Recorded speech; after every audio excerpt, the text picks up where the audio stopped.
अणुसंख्य गुणधर्म और इन गुणधर्मों को कहा जाता है कोऑर्डिनेटिव प्रॉपर्टीज। तो क्या होते हैं अणुसंख्य गुणधर्म? तो जैसा कि नाम है, हम लोग देखिए सबसे पहले अणुसंख्य गुणधर्म किन के लिए पढ़ेंगे।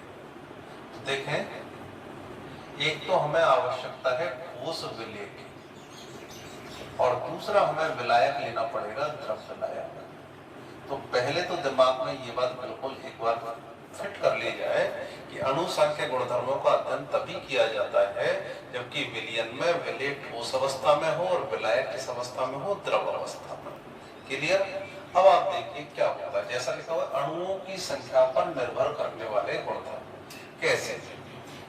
जैसे देखें, ये हमारे पास शुद्ध जल है। शुद्ध जल का मतलब हो गया विलायक। ठीक, हम लोग मान लीजिए इसके क्वथनांक का अध्ययन करें तो हमें पता है पानी कितने ताप पर उबलेगा, 100 डिग्री सेंटीग्रेड पर। किसका है ये? शुद्ध विलायक, यानी जल का शुद्ध विलायक। अब हम क्या कर रहे हैं? हम कह रहे हैं वे गुणधर्म जो विलयन में उपस्थित, दोनों का मिश्रण क्या है? विलयन, ये दोनों का मिश्रण। वे गुणधर्म जो विलयन में उपस्थित ठोस विलेय के कणों की संख्या पर निर्भर करते हैं।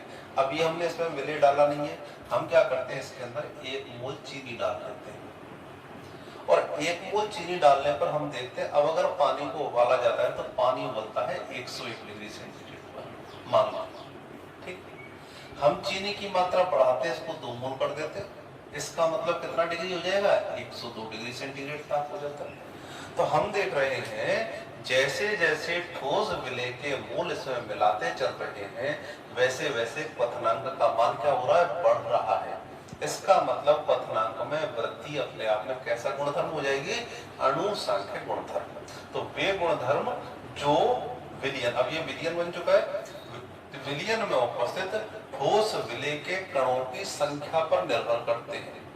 लेकिन साथ ही इन गुणों की एक विशेषता और है, आप इसमें चाहे 2 मोल चीनी मिलाइए, चाहे इसमें यूरिया मिलाइए, या कोई और ठोस पदार्थ मिलाइए, प्रत्येक बार जितना अंतर क्वथनांक में, जितनी वृद्धि चीनी मिलाने से हुई है उतनी यूरिया मिलाने से, उतनी ही ग्लूकोज मिलाने से, तो हम ये कह सकते हैं कि इन गुणधर्मों पर पदार्थ की प्रकृति का कोई असर नहीं होता है। कोई सा भी पदार्थ डालो, समान रूप से गुण बढ़ते हैं या कम होते हैं। तो अणुसंख्य गुणधर्म की परिभाषा हो गई वे गुणधर्म जो विलयन में उपस्थित ठोस विलेय की मात्रा पर निर्भर करते हैं, कणों की संख्या पर निर्भर करते हैं, लेकिन उसकी प्रकृति पर निर्भर नहीं करते।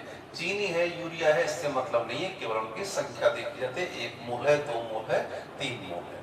तो ये तो हमारे पास इनकी परिभाषा है। अब हम जो मूल बात है इसको समझें। तो इनको पढ़ने से पहले हम लोगों को 2 बातें बहुत ही अच्छी तरह समझ में आनी चाहिए। तो देखें, एक बात तो हम पहले कर चुके हैं, ये हमारे पास एक पात्र है और इस पात्र को हमने इस तरह से ढक दिया। अब क्या करते हैं, इसको नीचे से हल्का सा गर्म करना स्टार्ट करते हैं। गर्म करने से सबसे पहले ऊपरी सतह के कणों की भाप बनती है, धीरे धीरे करके निचली सतह की बनेगी। अब ये केवल और केवल आपके पास शुद्ध जल है, तो शुद्ध जल में देखिए सतह पर कण सारे के सारे किसके रहेंगे? पानी के। तो इनकी भाप बनेगी, कितने कणों की भाप बन रही है? 1 2 3 4 5 6 7 8 9। इसका मतलब जो भाप बनेगी वो 9 कणों की बनेगी, और जितने कणों की भाप बनेगी वही क्या करेंगे? इसकी सतह पर दाब लगाएंगे। तो वाष्प के कणों के द्वारा लगाए जाने वाला दाब क्या कहलाता है? वाष्प दाब। मान लीजिए हम इस वाष्प दाब को बढ़ाना चाह रहे हैं, तो हमें क्या करना पड़ेगा? अभी कितने कणों की भाप बन रही है? 9 कणों की। तो हमें क्या करना पड़ेगा? इसे और गर्म करना पड़ेगा। ज्यादा गर्म करते तो ज्यादा भाप बनेगी। जैसे जैसे ताप बढ़ाएंगे वैसे वैसे भाप के अणुओं की संख्या बढ़ेगी, और भाप के अणुओं की संख्या जैसे जैसे बढ़ेगी वैसे वैसे क्या होगा? वाष्प दाब में वृद्धि होगी। तो यहाँ से हमारे पास ये बात आती है, इसको आपको ध्यान रखना है कि ताप बढ़ाया, आपको पता है पानी ज्यादा गर्म होगा तो वाष्प भी बढ़ेगी, वाष्प कण बढ़ते हैं, और वाष्प कण बढ़ेंगे तो वाष्प का दाब भी बढ़ जाए। तो ये हमारे पास एक संबंध है, इसको आपको बहुत ही अच्छे से ध्यान रखना है। आप बढ़ाने पर वाष्प के कण बढ़ते हैं और वाष्प के कण बढ़ेंगे तो वाष्प दाब बढ़ेगा। अब दूसरी बात सुने, एक पॉइंट तो ये हो गया। दूसरा ये है, अगर हम मान लीजिए इसमें चीनी मिलाते हैं, अभी तक तो क्या था शुद्ध जल, चीनी मिलाते हैं तो हम देखते हैं समांगी मिश्रण बनता है, यानी नीचे भी चीनी के कण, बीच में भी, ऊपर में, सब तरफ समान रूप से चीनी के कण होंगे। तो फिर क्या होगा, जब ये चीनी का घोल बनेगा तो सतह पर अब केवल जल के कण नहीं रहेंगे, जल के कणों के संग किसके हो जाएंगे, चीनी के भी। तो ये देखिए कुछ कण किसके बन गए, यहाँ पे मान लीजिए चीनी के कण आ गए। तो अब मान लीजिए मैंने ये मान लिया, सपोज कीजिए 9 में से 3 कण चीनी के हो गए, तो 6 कण यहाँ पे किसके हैं, जल के। जब शुद्ध जल था तो कितने कण थे, 9, लेकिन अब कितने रह गए, 6 जल के। आप जानते हैं चीनी के कणों की तो भाप बनेगी नहीं, केवल किसकी बनेगी, जल की बनेगी। तो पहले 9 कण दाब लगाते थे, अब कितने कण दाब लगाएंगे, 6 कण लगाएंगे, क्योंकि 6 कणों के बाद 3, 4, 5, 6 कणों की भाप बनेगी। तो बताइए 6 कणों का यहाँ लिखा है वाष्प के कण वाष्प दाब के समानुपाती। पहले 9 कण की भाप थी इसलिए वाष्प दाब ज्यादा रहेगा, अब 6 कण की भाप है इसलिए वाष्प दाब कम रहेगा। हमने इसमें चीनी और मिला दी, इसको और मीठा कर दिया। आप जानते हैं चीनी के कणों की संख्या और बढ़ जाएगी। मान लीजिए अब चीनी के कण हो गए 5, तो वाष्प के कण कितने रह जाएंगे, 4। तो बोलो वाष्प दाब और भी कम होता चला जाएगा। तो यहाँ पर देखने में ये आ रहा है कि जैसे जैसे हम लोग शुद्ध विलायक में चीनी के मतलब ठोस विलेय के कण मिलाते जाते हैं, वैसे वैसे वाष्प दाब के मान में क्या आती जाती है, कमी आती जाती है। क्लियर है यहाँ से कि पहले केवल जल ही जलता सतह पर, इसका मतलब 9 कण भाप बना रहे थे। उसके बाद हमने चीनी मिलाई तो कुछ कण ठोस के आ गए, तो केवल 6 कणों में भाप बनाई। फिर और चीनी डाल दे तो 4 कणों में, तो जितनी कम भाप बनेगी उतना ही दाब कम लगेगा। तो हमारे पास ये बात आ गई कि जैसे जैसे इसमें ठोस विलेय के कणों की संख्या बढ़ती जाती है, वैसे वैसे वाष्प दाब में क्या आती है, कमी आती है। इसी आधार पर ये अणुसंख्य गुणधर्म बनाए गए। आज हम 2 अणुसंख्य गुणधर्मों का अध्ययन करेंगे, तो उनमें देखते हैं कौन कौन से हैं। सबसे पहला जो मैंने अभी दूसरी बात की थी उससे रिलेटेड गुणधर्म है, जिसे कहते हैं वाष्प दाब में आपेक्षिक अवनमन। अवनमन का मतलब होता है कमी हो जाना, और आपेक्षिक का मतलब होता है तुलना में। तो आप लोगों ने अभी अभी देखा, आप खुद जानते हैं किसका किसकी तुलना में कमी हुई है। तो मैंने अभी अभी बताया शुद्ध विलायक का जो वाष्प दाब था वो तो कितने कणों की वजह से था, 9 की वजह से, यानी ज्यादा। और जब विलयन बनता जा रहा है तो वाष्पित होने वाले कणों की संख्या कम होती जा रही है, इस वजह से वाष्प दाब में कमी आती जा रही है। तो आप कह सकते हैं कि विलायक का वाष्प दाब, वीपी का मतलब है वेपर प्रेशर, किसकी तुलना में ज्यादा हो जाएगा, विलयन का इसकी तुलना में कम हो जाता है। और यही हमारा पहला गुणधर्म है। कौन सा गुणधर्म, अणुसंख्य। बोलिए विलयन का मतलब क्या है, विलेय के कण मिलाते चल रहे हैं, जैसे जैसे विलेय के कण मिलाएंगे वैसे वैसे ही वाष्प दाब में कमी आएगी। अच्छे से सोच के देखें इस बात को कि ठोसों के कण जैसे जैसे मिलेंगे वैसे ही सतह पर द्रव के कण कम होते जाएंगे और भाप कम बनेगी, भाप कम बनेगी तो भाप का दाब भी कम लगेगा। अब आप देखें क्या इसका स्टेटमेंट है, कथन क्या है। इंग्लिश में से बोला जाता है रिलेटिव लोअरिंग यानी कमी, relative lowering in vapour pressure. तो देखें शुद्ध विलायक की अपेक्षा विलयन का वाष्प दाब कम हो जाता है, इसे ही वाष्प दाब में आपेक्षिक अवनमन कहते हैं। तो या फिर ये कह सकते हैं जैसे जैसे शुद्ध विलायक में विलेय के मोलों की संख्या बढ़ाई जाती है, वैसे वैसे विलायक की अपेक्षा वाष्प दाब में कमी आती है, जिसे हम कहते हैं वाष्प दाब में आपेक्षिक अवनमन। तो ये तो हमारे पास स्टेटमेंट है। जैसे पूछ लिया वाष्प दाब में आपेक्षिक अवनमन क्या होता है, तो विलायक की तुलना में विलयन का वाष्प दाब कम हो जाता है। अब देखें अच्छा एक चीज और है इसमें, जो मैंने बताया था प्रकृति पर निर्भर नहीं करते। इसका मतलब है कि आप इसमें चाहे 1 मोल चीनी डालो तो वाष्प दाब मान लो पहले विलायक का वाष्प दाब 1 atm रहता है, मान लिया। विलियन में 1 मोल मिलाने पर 0.8 रह जाएगा, यानी विलियन का वाष्प दाब का। और विलय मिला दिया तो 0.7, और विलय मिला दिया 0.6। तो जैसे जैसे विलय के कण मिला रहे हैं वैसे वैसे वाष्प दाब में कमी आ रही है। अब ये चाहे आप 1 मोल चीनी लो, चाहे 1 मोल यूरिया, चाहे 1 मोल ग्लूकोज या कोई भी पदार्थ लो, समान कमी आती है। अर्थात इस चीज का प्रभाव नहीं पड़ता कि हम कौन सा पदार्थ ले रहे हैं, मोलों की संख्या का प्रभाव पड़ता है। तो ये तो यहाँ।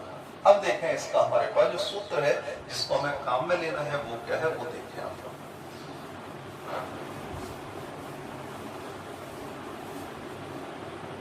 तो देखें इसके लिए हमको क्या करना पड़ेगा, हम मान लेते हैं ए तो हमारे पास क्या है विलय, और बी क्या है हमारे पास विलायक।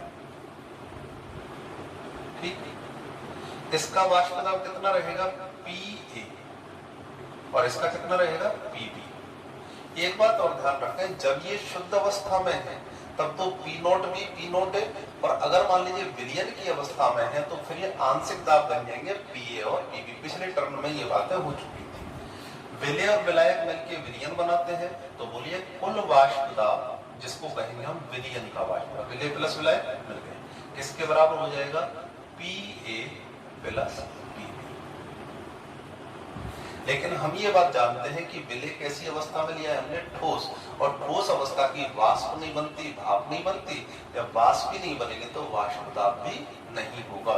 इसका मतलब पी ए का मान कितना रहेगा 0, तो ये किसके बराबर हो जाएगा पी। ठीक, तो विलयन का दाब विलायक के वाष्प दाब के, और विलय का तो कोई रोल ही नहीं है।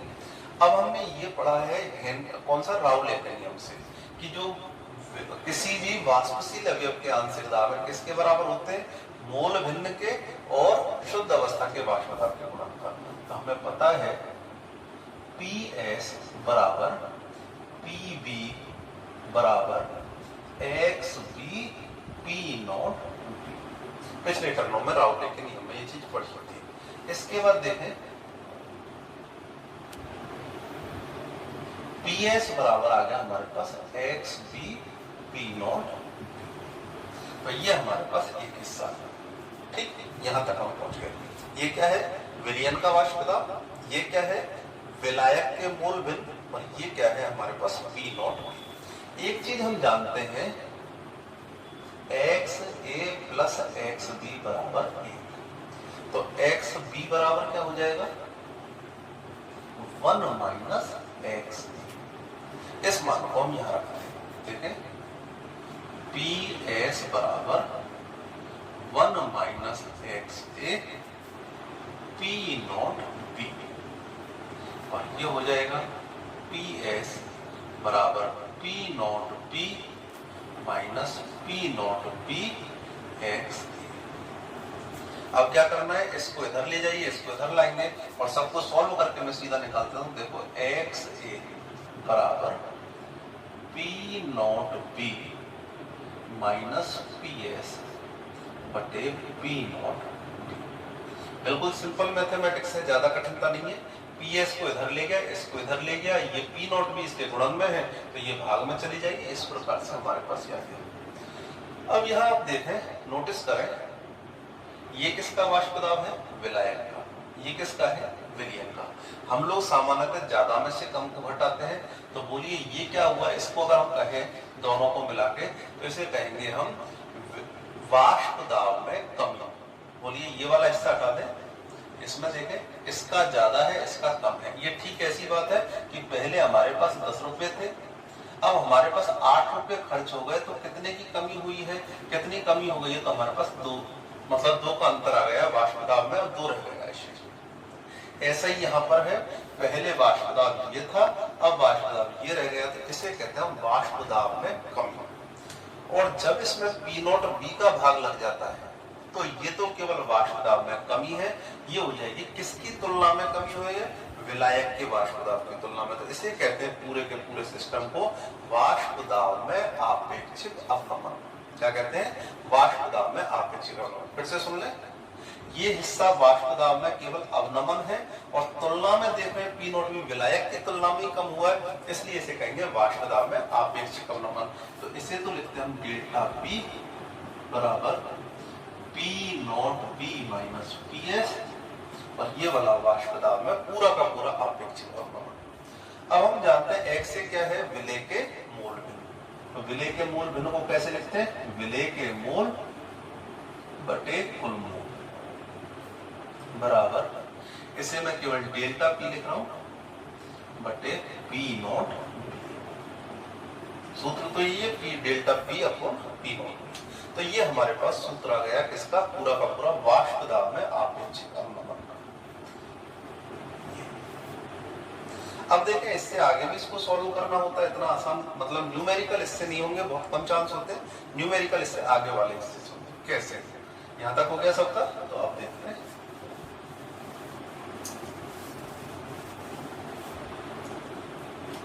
सामान्यतः विलायक की तुलना में विलेय के मूल बहुत ही कम होते हैं, यानी हम पानी तो बहुत ज्यादा लेते हैं, चीनी उसमें थोड़ी डालते हैं। तो इसका मतलब यदि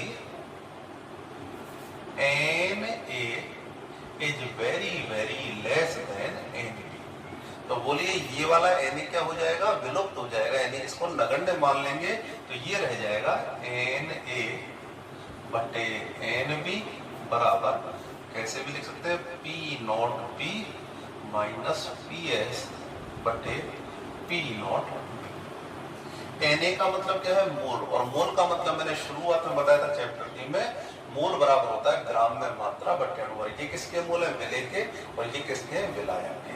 तो देखें WA बटे Ma, विलेय की ग्राम में मात्रा बटे विलेय का अणुभार बटे Nb के लिए आ जाएगा W बटे Nb बराबर, ये है ये जो चल रहा है P not be minus P S बटे पी नॉट बी। इसको आप सेट कर सकते हैं, इसको मैं यहीं पे कर रहा हूँ, Mb ऊपर चला जाएगा, W भी इसके संग रह जाएगा। तो ये देखिए इस तरह से लिख सकते हैं, गुणा Mb बटे W। तो ये हमारे पास पूरा फार्मूला आ चुका है। देखें एक एक चीज को, विलायक का वाष्प दाब, विलायक का वाष्प दाब, विलयन का वाष्प दाब, विलेय के ग्राम में मात्रा, विलेय का अणुभार, विलायक का अणुभार, विलायक की ग्राम में मात्रा। W को आप ग्राम में मात्रा मान लें, पर ये अणुभार। तो ये हमारे पास ओरिजिनल सूत्र जिससे हमारे न्यूमेरिकल में हुआ। तो एक तो ये है न्यूमेरिकल के लिए। तो दूसरी बात है, इस सूत्र में आपको दिख रहा है ये पूरा क्या है, वाष्प दाब में आपेक्षिक अवनमन। तो देखें ये लिख दिया मैंने delta P P not be, और ये देखें अगर आपसे पूछा जाए किसके समानुपाती आ रहा है, तो आप कह सकते हैं ये Na के समानुपाती है और Nb के व्युत्क्रमानुपाती। तो यहाँ पे हमने इसको कर दिया Na के समानुपाती। और यही तो हम परिभाषा में सिखा रहे हैं कि अणु संख्या गुणधर्म किसे कहते हैं, वे गुणधर्म जो विलेय के मोलों की संख्या पर निर्भर करते हैं। तो बोलो ये गुणधर्म मोलों की संख्या किसके मोल है, ये विलेय के मोलों के समानुपाती आ रहा है, यानी इन पर निर्भर कर रहा है। मोल बढ़ेंगे तो ये भी बढ़ेगा, मोल बढ़ेंगे तो ये भी कम होगा। ठीक है, मोल कम होने तो ये कम हुआ, क्या बढ़ेगा, वाष्प दाब में आपेक्षिक अवनमन बढ़ेगा, यानी कमी बढ़ेगी। पहले 0.5 की कमी हुई है, ज्यादा मोल मिला देता 0.4 तक पहुंचेगा मामला, फिर 0.3 तक, इस तरह से ये सिस्टम आता है। तो ये वाष्प दाब में आपेक्षिक अवनमन का सूत्र है। अब देखते हैं इस पे आधारित एक सवाल।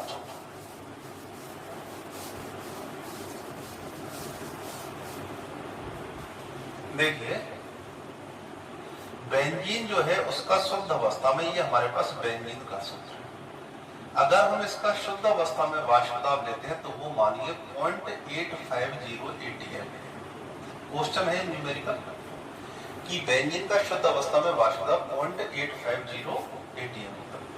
यदि 39 ग्राम बेंजीन में 0.5 ग्राम अवाष्पशील ठोस विलेय मिलाया जाए, यानी विलेय की मात्रा कितनी दे रखी है, WA बराबर 0.5 ग्राम।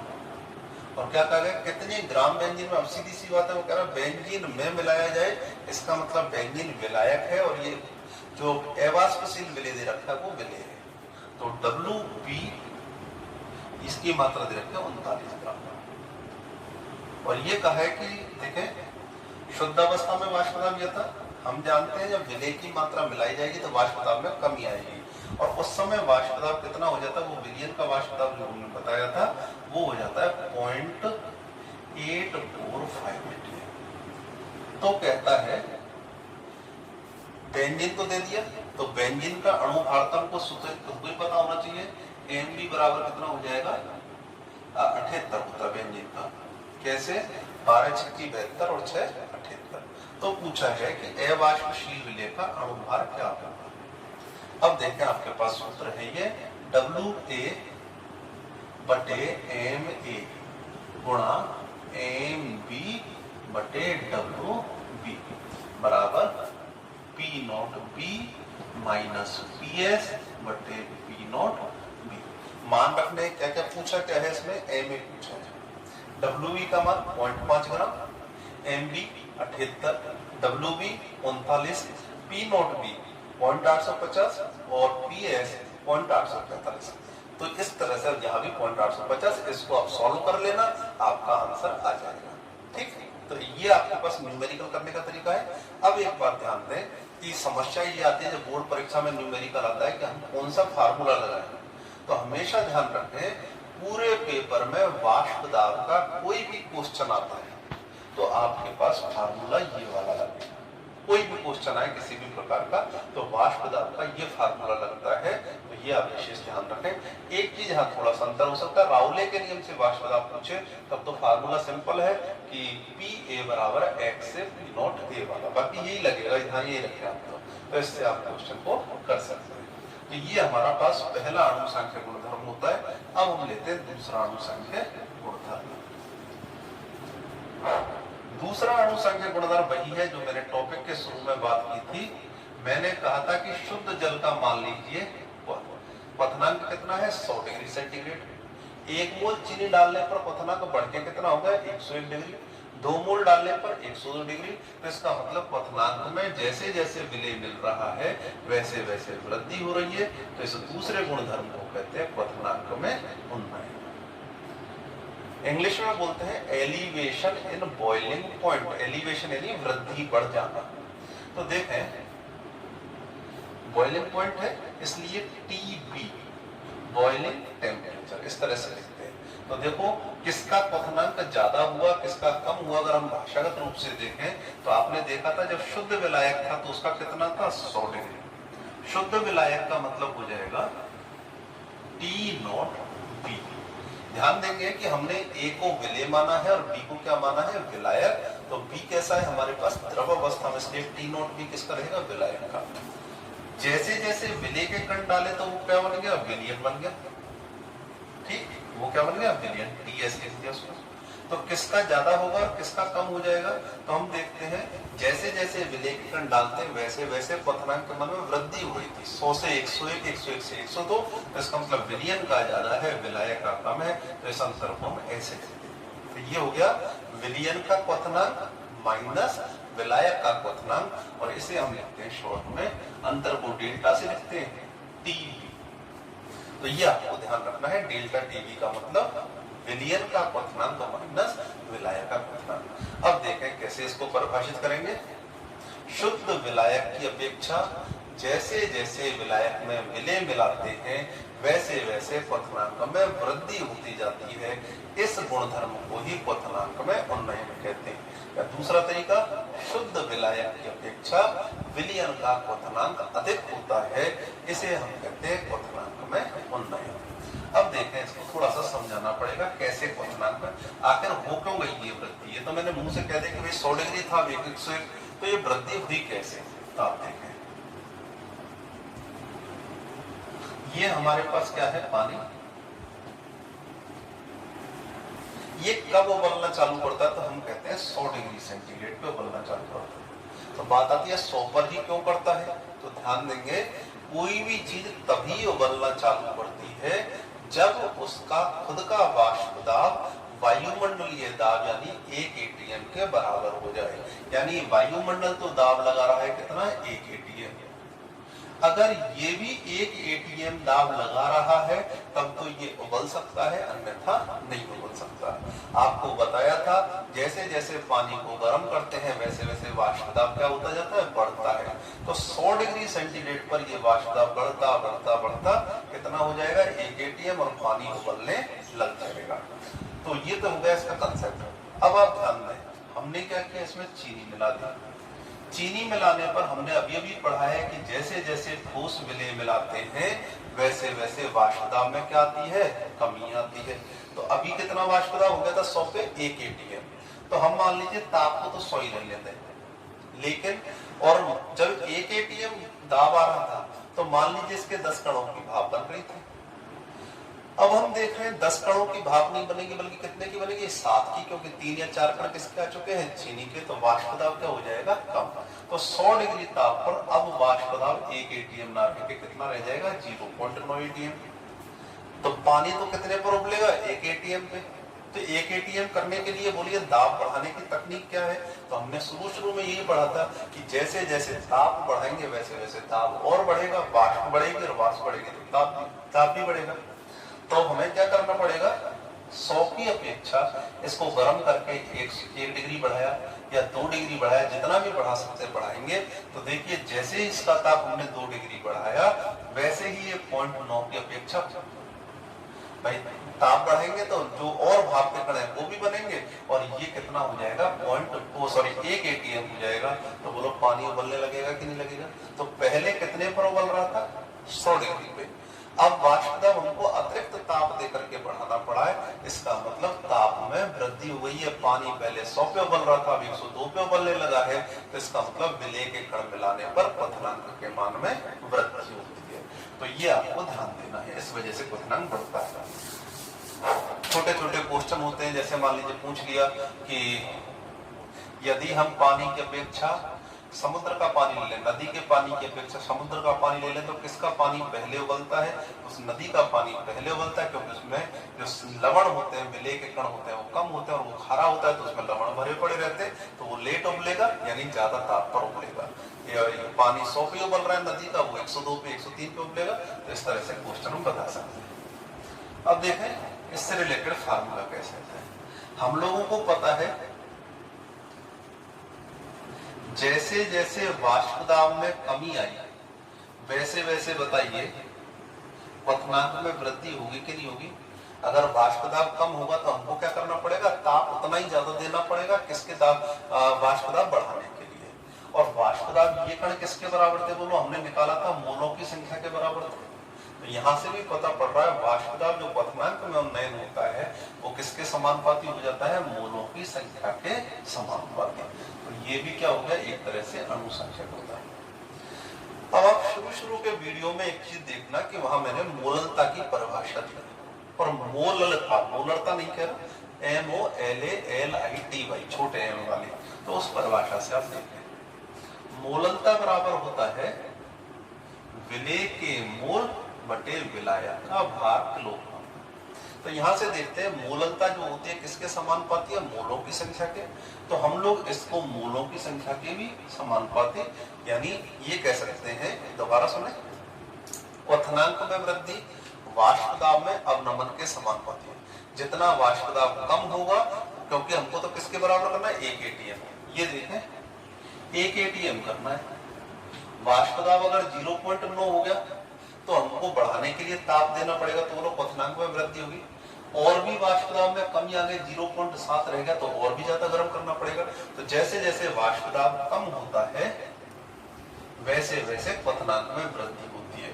वाष्प दाब में अवनमन किसके समानुपाती था, मोलों के। तो ये भी किसके समानुपाती आ जाएगा, मोलों के। और मोल किसके समानुपाती होते हैं, मोललता के। तो हम इन सब फार्मूलों से एक चीज निकाल लेते हैं कि डेल्टा टीबी जो है वो किसके समानुपाती आता है, मोललता के। साइंटिफिक रूप से जो उन्होंने बताया है कि आप इसको मोललता के हिसाब से कीजिए, तो हम भी उस हिसाब से करते हैं, डेल्टा टीबी समानुपाती मोललता। जब समानुपाती हटाते हैं तो हम जानते हैं एक समानुपाती स्थिरांक निकलेगा, ये आ जाएगा Kb गुणा स्मॉल है। तो ये हमारे पास फार्मूला बन जाता है। इसे कहते हैं मोलल उन्नयन स्थिरांक, या फिर इसे कहा जाता है क्वथनांक स्थिरांक कह सकते हैं। मोलल उन्नयन स्थिरांक आप ज्यादा याद रखें तो इसके नाम से जानते हैं। न्यूमेरिकल कैसे इससे वो होते हैं, कौन से सूत्र से बनेंगे देखें।